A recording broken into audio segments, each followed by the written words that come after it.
everybody. Okay, I am Sarah in Texas. Let's get started with shout out news real quick. Okay, are y'all as confused on the Kyle Richards thing as I am? Like, I don't even know what to believe anymore. I do think something is going on. I also think it's super suspicious that they just won't out and out deny it, right? Morgan Wade hasn't come out and out denied it. The two interviews that I've seen Kyle get caught with at the gas pump, and then one in her car trying to get out of a parking lot with Teddy in the car. And then she tells us, and she looks so giddy. Like, nobody is harassing her. She looks so giddy. I don't know if this is a midlife crisis, but I have told people in the DMs what I think. I think she has been a wife for so long. I think she has been a mom of four for so long. I think she wishes her personal acting career had went off more than it did as an adult versus a kid. And I feel like this is her time to shine. I feel like she seems so giddy and like a little 13-year-old girl. Her Instagram stories and her posts, everything is all about her. It's not her kids. It's not Mauricio. Even the latest birthday and Father's Day thing she said to him was very, now looking back, hindsight, we look at it and go, that's a little tricky. Like, she's not saying, I love you, you're amazing. Blah, blah, blah. She's saying, you're a great father. Happy birthday. You know what I mean? Michelle says midlife crisis. Well, do you agree? Oh, maybe she's just laughing. Anyways, I don't know. I just think she is not being harassed. Like some people have said, leave the woman alone. The woman she's getting out, getting her own gas. There's somebody in the car. She could have had that person get the gas. And she's, rolled her window down and talking. If she chose not to talk to these two different reporters, there would be absolutely zero recording of this. Nobody would have used it all. They would have deleted it on their phones and been like, never mind, I tried to get Kyle, but the lady wouldn't talk. Also, the whole thing, and I've already said it already, her best friend, Teddy Mellencamp, if she didn't want to bring this up and she really wanted to protect Kyle, she wouldn't have said anything. Because you know what? I listened to Two Teas in a Pod only because it said on the description, we're finally going to talk about the elephant in the room. And she didn't. She bails out, respectfully so, and brings in Carlos King to talk about it with Tamara Judge, who Carlos King knows a lot. And he was like, where there's smoke, there's fire. I definitely think there's something going on. So anyways, I don't agree with outing people and all that jazz because it's not a typical fling or cheating situation where a man and a woman, it is a woman and woman. So that just adds a whole other layer. Also, the fact that she's so much younger than her, right? Just adds a little more drama. And the girl has tattoos. I mean, it's just the whole thing is just a lot. It's just a lot of little things adding up, right? Anyways, let me know your thoughts and comments for sure. Okay, if you have not watched the Rick and Kelly show from this morning, girl, it's a lot. She says a lot. She alludes to Sonia Morgan being on cocaine.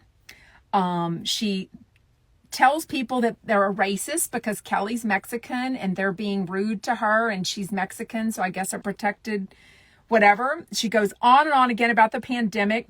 And then she talks about this Shannon Bedore apparently got into a fight, like a physical fight with someone at some place, some tiki bar in the OC, I guess. And she was sort of mad, but kind of making a jab, like, you're not important enough that people didn't pull out their cameras and record this. I don't know.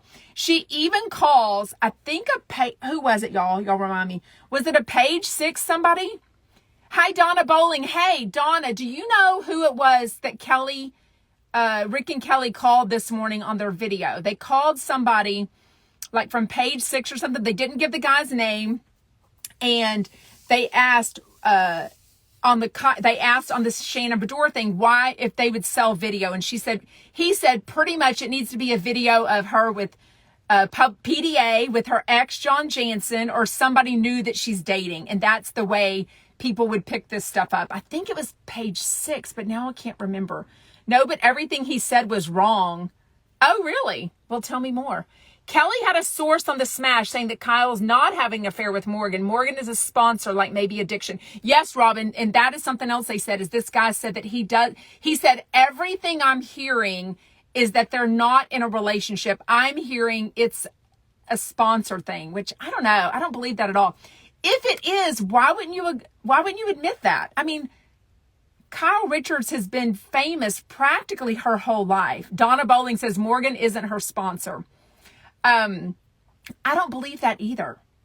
I don't believe, that's so weird. Like, I don't feel like Kyle has any, oh, you're friends with Teddy Mellencamp, so you're trying to say something without being or wanting to say something. She could be her sponsor or a sober friend. I just don't know why then she wouldn't just say that. Just squash the fucking rumors, right? I mean, Kyle is not an alcoholic. I don't know her. She is not an alcoholic. No way. No way. I don't believe it whatsoever. I think she's quit drinking for the weight. I mean, we get to a certain age and we realize, shit, my weight and being skinny is way more important than being bloated and drunk. But anyways, speaking of other people that say too much, I love it. Andy Cohen this morning on Andy Cohen Live, I made some videos about it. He tells us that he had a 30-minute conversation recently with Kim Zolciak.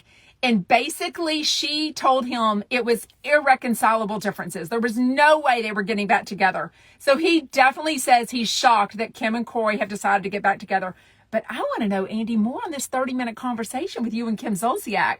Like, is she trying to get another reality show? Did they really do all of this for that? If so, that's gross to me. Like, I am all for people selling their soul for the sake of my personal entertainment on a reality TV show. It is what it is, right? Donna says, I prefer to be bloated and drunk. I love that. I'm too cheap to drink. These $20 drinks anymore just drive me crazy. But also, I can't afford the calories at my age. I never really could. But I don't need alcohol to calm down. And I don't need alcohol to have fun. I just really don't. Anywho. But also, Andy Cohen has asked, I've already made 2 stories about it. Someone calls in named Sarah, it wasn't me, and says, our camera's back up. The way he hesitated was freaking insane. Like, they should have if it wasn't a live show, they should have edited it out because it was a lot of dead air. I mean, Andy Cohen was like, how do I want to answer this? What do I want to say? And I mean, his co-host, John Hill, they're in different states, right? John does it from LA. Andy Cohen was actually at his beach house in the Hamptons still.